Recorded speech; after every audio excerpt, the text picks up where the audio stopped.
Final Fantasy didn't lose its identity when it ditched turn-based combat. It didn't lose it when the series got more cinematic or when the stories became tangled in crystals and gods and paradoxes, or whatever problems a lot of people have with the newer games, whatever they might be, I don't know. No, the moment Final Fantasy lost its soul was the day it killed the overworld. Because what makes Final Fantasy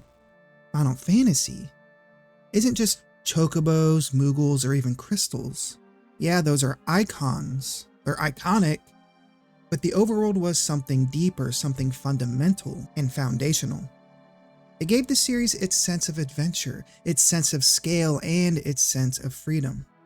And yet, it's the one element most often overlooked when people talk about what sort of defines the series. I'd argue the world map wasn't just a gameplay feature, it was the very heart of the series. Let's see how the overworld created scale, exploration, and surprisingly, progression, and why the overworld's absence left Final Fantasy feeling smaller, way more linear, and much less adventurous.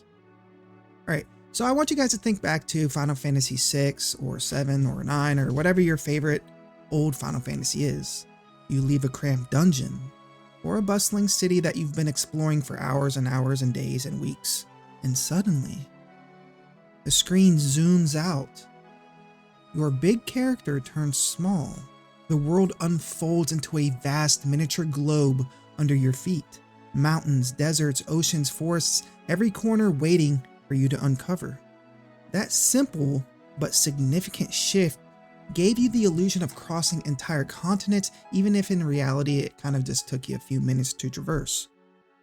It didn't matter that the world was compressed into a chibi diorama. What mattered was the scale. And for the first time, you weren't just in a kingdom or a cave, you were in a world.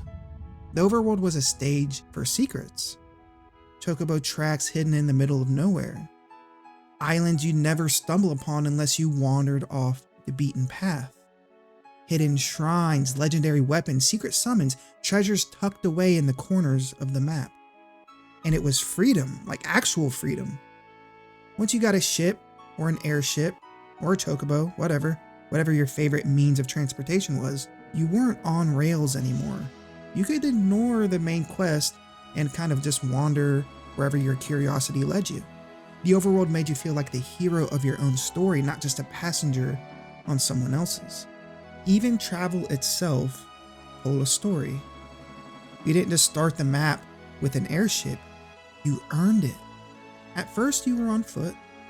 Then you tamed a chocobo, and that was a little bit faster. Then you gained a boat, and you can kind of get your feet wet.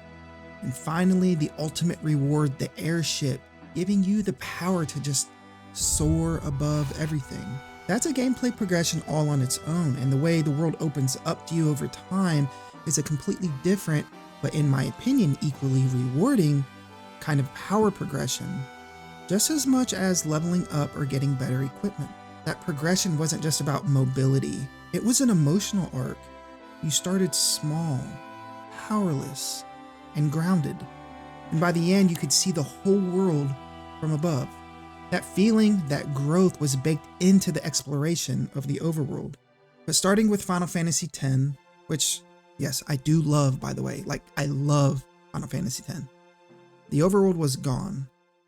In its place, you got a series of zones connected by cutscenes or a menu or like a pirate map thing with dots on it where you just go from place to place to place. You weren't charting a journey across the planet anymore. You were being guided through a carefully staged sightseeing tour. Final Fantasy XIII kind of pushed this even further, if I remember correctly, into literal corridors. Final Fantasy XV gave us these wide open landscapes, but no true sense of a world map. And then 16 repeated that idea with segmented zones, and it definitely did it way better than 15, but fundamentally the problem was the same. Sure, the detail was amazing, but there's a sense of adventure that's a little missing. So what was lost with this transition from world map to zoned areas? It's pretty simple, but pretty powerful and important. It's the illusion of a vast globe, not the illusion of freedom. And it's such a subtle difference, but it changes everything. That moment when you zoomed out and realized how small your party really was in the grand scheme of things, that feeling of stepping out of Midgard for the first time and realizing your adventure hadn't even started yet. Without the overworld, Final Fantasy stopped feeling like this planetary scale adventure and started feeling like a string of levels or areas that had to be toppled like dominoes. And to be fair, a lot of these levels are beautiful, obviously 16, and well crafted, Final Fantasy 12 and 10, but it's not the same at the end of the day. Now I know some people are going to want to push back, and they'll say, but wait, Final Fantasy has open worlds now, or big open areas, big open zones. Isn't that even better than an overworld? Or aren't they kind of the same thing? But here's the truth. An open world or open zone is not the same thing as a world map or an overworld. This is an issue of scale versus detail. The overworld compressed the entire planet, into something explorable. Crossing continents took minutes, but it felt enormous because it was so easy to get sidetracked or just take it in or just find yourself exploring. Open worlds do show you every rock and every blade of grass available in that particular area, but in doing so, it feels smaller. It feels more confined. The overworld asks the player to kind of imagine the world between the towns and mountains. That abstraction made the world feel bigger than it actually was because obviously these big overworlds weren't that big to begin with. It's not like Minecraft or something, but your brain filled in the blank spots as you're traveling across continents and oceans and rivers and forests. Open worlds try to simulate reality, but in doing so, they lose that sense of grandeur. And then there's the idea of like freedom versus chores. The overworld offered true freedom. Land your airship anywhere. Explore dungeons completely off the beaten path. Open worlds give you a different kind of freedom, but it's buried under side quests and errands and filler. And there are very few open world games that aren't just filled to the brim with filler. Trust me, I know. I play a lot of old Assassin's Creed games, especially like Odyssey, and yeah, talk about filler. And I get it. You know, I play a lot of like turn your brain off, checklists, open world games, and I love them, but I definitely wouldn't call that magical. I wouldn't call that feeling of exploring and checking off lists in this open world a feeling of adventure. At least not after a while, it gets pretty boring. I also want to mention that in the overworld, your travel evolved from walking to chocobos, to ships, to airships, probably back to chocobos if you get the golden chocobo. Travel itself was a narrative all on its own. The progression of your party and the progression through the story was reflected in the progression through the overworld. In a lot of open worlds, most, travel is static. You travel to one area and then, 99% of the time you are fast traveling between areas. And that sense of progression disappears. That sense of leveling up your transportation kind of fades. Now, I maybe you guys have a better analogy than I do, but for me, like an open world feels a lot like sightseeing, which is great because sightseeing is great. Did I mention it's great? But the overworld map, I don't know, it just felt like adventuring. Do you guys understand the difference? Like I'm trying to paint here because sometimes when I'm writing this stuff out, I see it so clearly in my head, and then when it comes out of my mouth, it's like, does that even make sense? So let me know in the comments if you guys are getting what I'm trying to say. Anyways, why does this even matter to me, and probably to a lot of you?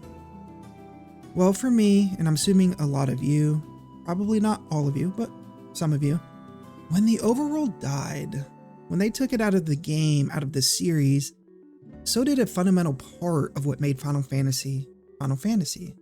I definitely want to know if you guys agree with that part. The overworld wasn't just nostalgia. It was a gameplay and design philosophy that said, you are a small part of a vast world, and your story is one of many unfolding across it. The world is laid out at your feet, and it's up to you to take the first steps into the wide open world. Without that, the game still has crystals and summons and heroes and chocobos and moogles and all that good stuff. But to me, they lost that illusion of a special journey across a living planet. They lost that feeling of zooming out and realizing the world was far bigger than your tiny party. Final Fantasy was never just about saving the world, it was about truly feeling like you were in one. And the overworld, as simple as it is, gave us that feeling better than any hyper-detailed open world ever has. The series didn't lose itself because of combat changes, because it went action RPG or just straight up action, or because the stories got too weird or too cinematic. It lost itself the moment it stopped letting us fly high above the world, charting our own course and feeling small in the face of something vast. Thank you for watching. Like I said, let me know if you agree and what's your favorite Final Fantasy world to explore. It doesn't have to be the overworld variety. It can be just like a 16. That was pretty fun to explore. 10, 12. I love exploring the world in 12. But overall, I think Final Fantasy IX is just like filled to the gills, the overworld with stuff to do. Is there any special memories that you have in the open world? Like discovering Yuffie for the first time. Yes, everybody knows about Yuffie now, but back in 97, 98, when you're playing Final Fantasy VII for the first time and you're just in that little like forest area outside Junin, and you get into a battle and it's Yuffie and it's like this whole new party member, you feel like you stumbled across something, you stumbled into something that nobody else had. I love those little moments. That's what I miss about Final Fantasy. Let me know if you agree. Let me know your favorite moments.